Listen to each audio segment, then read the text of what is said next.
ഇനി എനിക്ക് സംസാരിക്കാനുള്ളത് AP സമസ്തയെ അന്ധമായി വിശ്വസിക്കുകയും അതിന്റെ ആരാധകരായി മാറുകയും ചെയ്തിട്ടുള്ള ആളുകളോടാണ്. നിങ്ങളൊന്ന് ചിന്തിച്ചു നോക്കി. നിങ്ങളുടെ ഇടയിൽ തന്നെ രണ്ട് വിഭാഗക്കാർക്ക് രണ്ട് നിയമമാണ്. ഈ പറയുന്ന മുട്ടിപ്പടിത്തങ്ങൾ നിങ്ങൾ പലരും വളരെ വലിയ രീതിയിൽ ആദരിക്കുകയും ബഹുമാനിക്കുകയും ചെയ്യുന്ന വ്യക്തി, അദ്ദേഹത്തിന്റെ സ്ഥാപനത്തിൽ വെച്ച് ഈ രൂപത്തിലുള്ള തെറ്റായ ആശയങ്ങളുള്ള ഒരു പുസ്തകം പുറത്തു വന്നപ്പോ നിങ്ങളുടെ സമസ്ത ഇടപെട്ടുകൊണ്ട് അദ്ദേഹത്തെ കൊണ്ട് തിരുത്തിച്ചു, ആ പുസ്തകം പിൻവലിപ്പിച്ചു എന്നാണ് പറയുന്നത്. എന്നാൽ അപ്പുറത്ത് മറ്റൊരാളുണ്ടല്ലോ, പേരോട് അബ്ദുറഹ്മാൻ സഖാഫി.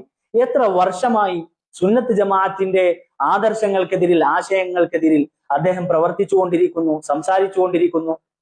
എന്തുകൊണ്ട് ഇതുവരെ അദ്ദേഹത്തെ കൊണ്ടൊന്ന് പിൻവലിപ്പിക്കാൻ, ആ രൂപത്തിലുള്ള ഒരു കുറിപ്പെങ്കിലും പുറത്തിറക്കിപ്പിക്കാൻ നിങ്ങളുടെ സമസ്തക്ക് സാധിക്കാതെ പോയത് എന്തുകൊണ്ടാണ്? ഈ പറയുന്ന മുട്ടിപ്പടിത്തങ്ങൾ ഉൾപ്പെടെയുള്ള നിങ്ങളുടെ നേതാക്കൾ എന്തുകൊണ്ട് പേരോടിനെ ഭയപ്പെടുന്നു?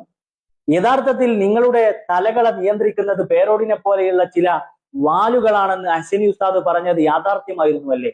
നിങ്ങളുടെ അവസ്ഥ കാണുമ്പോൾ ശരിക്ക് സഹതാപവും അതുപോലെ തന്നെ സന്തോഷവും തോന്നുക. ഈ വിഷയം തന്നെ നിങ്ങളൊന്ന് ചിന്തിച്ചു നോക്ക്. ഇമാം ഹുസൈൻ റളിയല്ലാഹു അൻഹുവിനെതിരിൽ ഈ രൂപത്തിലുള്ള പുസ്തകം ഈ പറയുന്ന സ്ഥാപനത്തിൽ നിന്ന്, നിങ്ങളുടെ സ്ഥാപനത്തിൽ നിന്ന് പുറത്തിറങ്ങിയിരിക്കുന്നു എന്ന് ഞങ്ങൾ പറഞ്ഞപ്പോ, ജാവിയത്തു സൂഫിയ പറഞ്ഞപ്പോ ഞങ്ങൾക്കെതിരിൽ നിങ്ങൾ തെറി വിളിച്ചു. എന്നാൽ ആ പുസ്തകം പിൻവലിച്ചിരിക്കുന്നു എന്നാണ് ഇപ്പോൾ അതിന്റെ പ്രസാധകർ പറയുന്നത്. നിങ്ങൾ ഇനി എന്ത് ചെയ്യും? അതുകൊണ്ട് ഈ തറവാടിനോട് കൂറ് കാണിക്കാത്ത സയ്യിദന്മാരാണെന്ന് അവകാശപ്പെടുന്ന ഇത്തരം ആളുകൾ അവർക്ക് വേണ്ടി സ്വന്തം ഈമാൻ നഷ്ടപ്പെടുത്തണോ വേണ്ടേ എന്ന് നിങ്ങളൊന്ന് ചിന്തിക്കുക എന്ന് മാത്രമേ നിങ്ങളോട് പറയാനുള്ളൂ.